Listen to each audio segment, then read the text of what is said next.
Shalom, kekasih Tuhan dimanapun Anda berada. Saya mengucap syukur pada hari ini ada sebuah kisah nyata yang saya persembahkan kepada Bapak Ibu saya kekasih sekalian dimanapun Anda berada. Kembali seorang anak manusia menerima kuasa dan kasih karunia Allah yang ingin Anda boleh nikmati dari kesaksian ini dari seorang keluarga di kota Semarang, di mana putranya yang kedua mengalami satu mujizat Tuhan yang luar biasa. Kesaksian ini akan menguatkan Anda, membangun Anda menjadi seorang anak Tuhan yang sungguh-sungguh mencintai Tuhan dan hidup makin hari makin menyenangkan Tuhan. Selamat menyaksikan kisah ini. Tuhan Yesus memberkati. Shalom, saya Wianto dari Semarang. Pada pertengahan bulan April yang lalu kami mengalami musibah. Anak kami yang kedua mengalami penyakit aneh. Awalnya pulang sekolah kira-kira tanggal 14 April, si anak bilang badannya panas. Kemudian satu hari kami rawat di rumah dengan kasih minum obat turun panas jenis Panadol. Ternyata nggak kunjung baik panasnya, masih tetap kira-kira 38 derajat Celcius begitu saja. Pada hari kedua suhu badan tetap 38 derajat Celcius, tetapi timbul bintik-bintik merah di wajah, tangan, dan badannya. Setelah dibawa ke dokter, diberi obat Calertusin, Cefadroxil, obat virus, dokter curiga menderita campak atau gabak Jerman. Hari berikutnya kondisi tidak makin baik. Bintik-bintik malah semakin banyak, bibir bengkak, panas badan makin tinggi. Kami bawa ke dokter lain dan malam itu diharuskan opnam. Sebab dokter mengatakan bahwa Edwin putra kami terkena penyakit yang disebut Stephen Johnson Syndrome. Edwin dirawat di ruang 306 Rumah Sakit Elizabeth Semarang. Di rumah sakit, semua obat di atas tidak boleh diminumkan lagi, hanya infus ditambah beberapa obat suntik yang lain. Sementara suhu badan semakin naik 39, 40 derajat Celcius sampai dengan 41 derajat Celcius. Pada pukul 5 pagi hari berikutnya, kami mulai agak lega karena suhu badan berangsur turun hingga 36,5 derajat Celcius. Ketika itu, Edwin masih bisa makan dan minum. Perkiraan kami, setelah itu kondisinya membaik. Ternyata dugaan itu keliru sama sekali. Bintik-bintik semakin membesar, mata semakin merah dan hampir lengket dipenuhi dengan kotoran. Bibir semakin bengkak dan luka berdarah. Bahkan di kulit wajah tampak seperti luka bakar dan sebagian melepuh. Kami semakin panik dan saya sudah agak putus asa melihat kondisi anak saya. Dokter spesialis yang merawat yaitu dokter anak, dokter mata, dan dokter kulit. Salah satu dokter ada yang telepon dan mengatakan kepada saya, demikian dia mengatakan, saya yang mengobati secara medis, kamu banyak berdoa, karena ini bukan penyakit sembarangan, saya sendiri juga takut. Kami jadi bertambah bingung kok dokter mengatakan seperti itu. Beruntung satu hari, kemudian pada hari Sabtu tanggal 19 April 2008, Tuhan mempertemukan kami dengan Bapak Pendeta Samuel Irwan Santoso dari Buntang, Kalimantan Timur. Keponakan saya di Jakarta yang pernah mendengarkan kesaksian beliau tentang Stephen Johnson Syndrome yang menguruskan hingga beliau sampai di Semarang dan bertemu keluarga kami.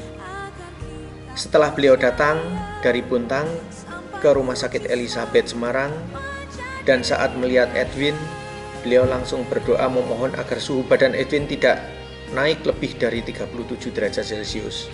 Dan puji Tuhan sejak hari itu suhunya stabil.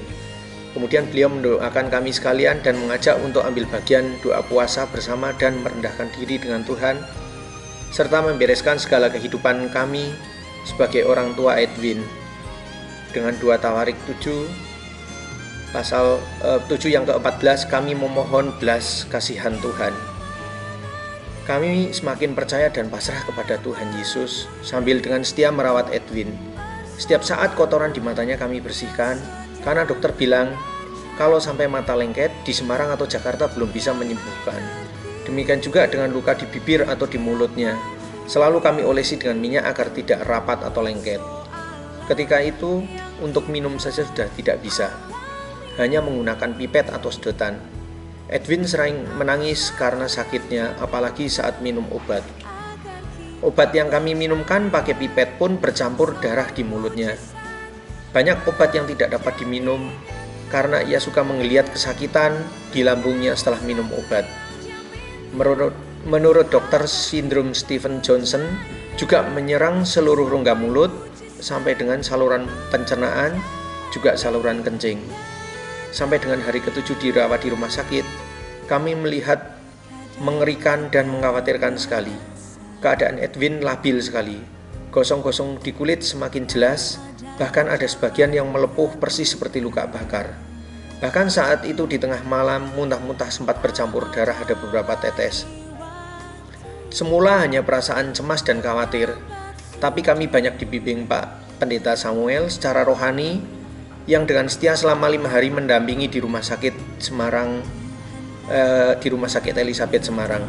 Bahkan banyak teman dari tim doa dari berbagai persekutuan doa di Semarang maupun di luar kota yang saya sendiri tidak mengenalnya, tetapi mereka dengan setia berdoa untuk Edwin. Kami pasrah dan menyerahkan semua kepada Tuhan karena yakin bahwa Tuhan akan memberikan yang terbaik buat keluarga kami, khususnya buat Edwin. Saya dianjurkan famili dan teman adik saya untuk memohon pengampunan pada Tuhan, tetapi lebih dulu harus memaafkan orang lain. Memang selama ini saya menyimpan rasa dendam dan benci pada seorang teman yang pernah menipu uang saya beberapa tahun yang lalu. Setelah melalui doa, kami lakukan itu semua. Pada hari ke-10 di rumah sakit, Edwin masih tetap belum bisa makan minum secara normal. Setiap saat kami berdoa supaya itu semua dapat dilewati. Sebetulnya niat Edwin untuk mengasup makanan sangat besar, tetapi kondisi bibir mulutnya yang tidak bisa. Oleh karena setiap buka mulut, selalu darah mengalir dari kedua sudut bibirnya. Sering ia menangis karena keadaan yang demikian. Hari ke-12, kami tetap berdoa setiap ia mencoba untuk makan. Kami terkejut sekali karena saat itu, untuk yang pertama kalinya, saat mengalami Stephen Johnson syndrome, ia dapat makan dengan lahap, menghabiskan 1 mangkok mie kuah jatah dari rumah sakit. Saya yakin bahwa Tuhan telah mendengarkan doa-doa kami. Saat itu pula, dokter menyatakan sembuh dan boleh pulang ke rumah. Kami menunggu kondisi stabil karena matanya sempat tidak bisa membaca tulisan dengan jarak 30 cm. Padahal dokter mata menyatakan tidak ada lagi masalah dengan matanya. Kami tetap yakin dan selalu berdoa bahwa suatu saat Tuhan akan turunkan mujizat atas Edwin. Sampai pada akhirnya hari ke-15, tepatnya tanggal 30 April tahun 2008, ia kami bawa pulang ke rumah sudah dapat membaca lagi. Sungguh luar biasa karunia Tuhan pada anak kami Edwin. Memang selama ini kami merasakan hanya sebagai jemaat gereja di hari Minggu saja, bahkan jarang mengajarkan pada anak-anak untuk berdoa. Melalui peristiwa ini, kami merasa diingatkan Tuhan. Sekarang anak-anak sudah mulai rajin membaca Alkitab setiap hari. Terima kasih Tuhan.